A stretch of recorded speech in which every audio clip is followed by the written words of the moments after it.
Bonjour Madame Marlette Massoudi. Bonjour. Nous venons ici dans le cadre du RODESIC. Vous savez que nous sommes déjà le mois de mars, c'est le mois de la femme. Et notre choix est porté sur vous. Tolinga qui toya pena pa yo, to bani na femme cadre. Bino loka boza ba cadre. Et bisa biso na no obanon ko se présenter. Ba to ba kolanda ba e ba soki ozali manani. Merci. Ngai kombo na ngai Arlette Massoudi. Nazali chef du personnel et puis responsable et à services généraux na CEPAS. CEPAS est là ici Centre d'études pour l'action sociale. Ezali œuvre moko sociale ya basango oyo babengaka ba jésuite. Merci beaucoup madame. Ndengo zali chef du personnel. O se santaka ndenge nini na po na oya chef. Na milieu c'est pas ça. Bon. Na tango tozaka na musala ezalaka mwasi te mobali te. Musala eza musala. Po tozali awa na ba personnel o bazali awa basi bazali mibali bazali. D'ailleurs sur une vingtaine ya ba personnel tozali basi baza muke. Basi baza 5 kaka. Donc sur 22 tozali basi baza 5 o batikali baza mibali. Donc na tango musala mobali azate mwasi azate. Mais na tango ba mama bazolinga pe baya na ebele na place ya mibali. Tango lobi sur vingtaine bozaka basi 5 et ça la rabino ndeni bino basi boza minoritaire boy. Eza lutte na biso te. Eza lutte na biso que tokoma égalité tozoluka wana journée ya le 8 mars. Ezalaka kaka ya kolata maputa te eza ba droit toza ko réclamer. Po na ba classe totanga ba classe moko. Hormis quelques lycées ou bien ba collège. Oui. Mais na ba école ezalaka te o mwasi afandi bana ye mobali afandi bana ye. Oui. Ba pesa ka biso leçon ndenge moko tosala ka examen moko et pona nini te na ba poste ya ba responsabilité tozala pe ndenge moko. Donc eza lutte na biso. Merci beaucoup. Maintenant, pour répondre à une vingtaine des agents boza basi baza muke mibali bazé belé. O arrivera ndeni ni ko gérer mibali e belé boy. Ba difficulté no kut ozala nango pona o gérer mibali. Bon, difficulté ezalaka kaka mibali bien basi te. Ostan oza responsable de sika moko bo il faut yebaka ko s'en prendre. Ce qui est vrai tant nga na kotaki awa. Na kotaki un peu plus jeune que ndenge nazalelo. Ba mibali mingi na kotaki nazaki tant na kotaki na bandaki kosala j'étais la plus jeune na kati ya institution. Donc ba misusu bazaki ko kolinga ko affirmer ki bo continue ngate. Mais attends que mo kondi il faut ko yeba. Ko s'imposer.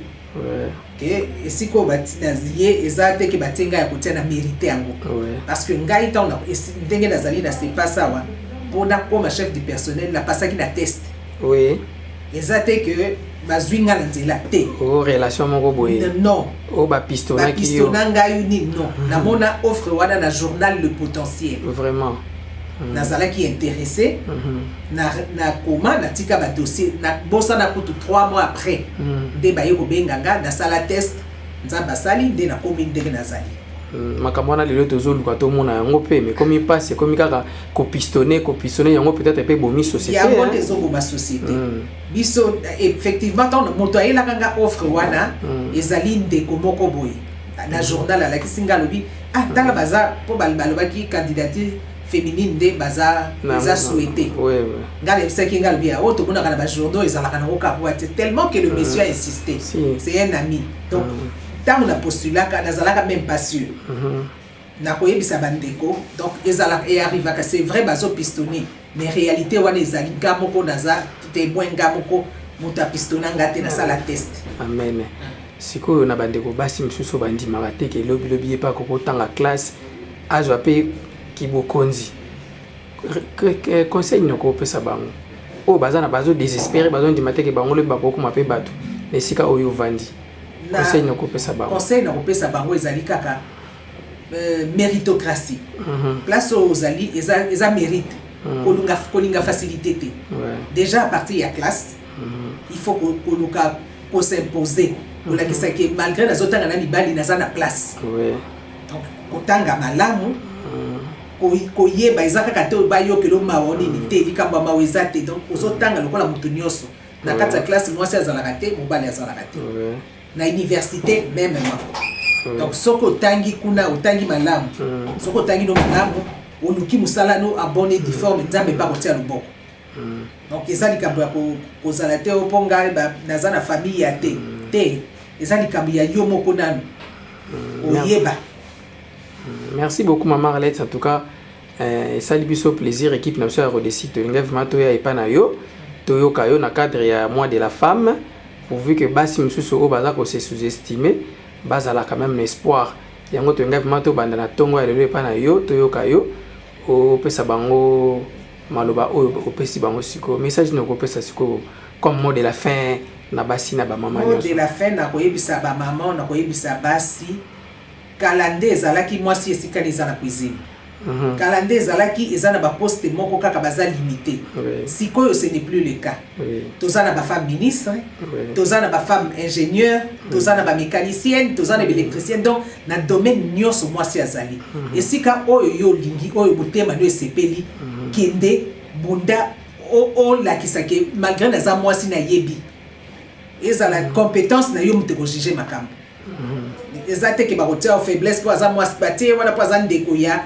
mwasi ya leki ya te mutu na yo mayele na yo nde mutu ekokomisa oyo esika oyo wana eza impossible te na monde kutu toyebi basi ya baprésident bazali donc eza impossible te kokoma mama F bazali baza wana aza vice premier ministre donc eza méritocratie po azosala mosala na ye donc biso nyonso tu ndenge tozali eza kaka objectif na vie fo ozala na objectif nga nazotanga po lobi na koma moto kozala ba pensée moko positive tu te dis ngai na yaki kotika moto tende nazotanga na bibi na université nga pe pona koma cadre lobby eza te natangi po natia yango na kangi ba dossier soki diplôme natia na ndako na ko liteka mapa te tu te dis soki nasilisi ngai fo na sala c'est vrai na situation actuelle ya mboka na biso mosala eza pasi mais balobaka vouloir c'est pouvoir okoki pe ko créer nanu yo moko eza te ozozela kaka j'ai l'honneur pour j'ai l'honneur comme pasi mais okoki pe ko créer je peux au pousser Merci beaucoup maman Alex. Merci.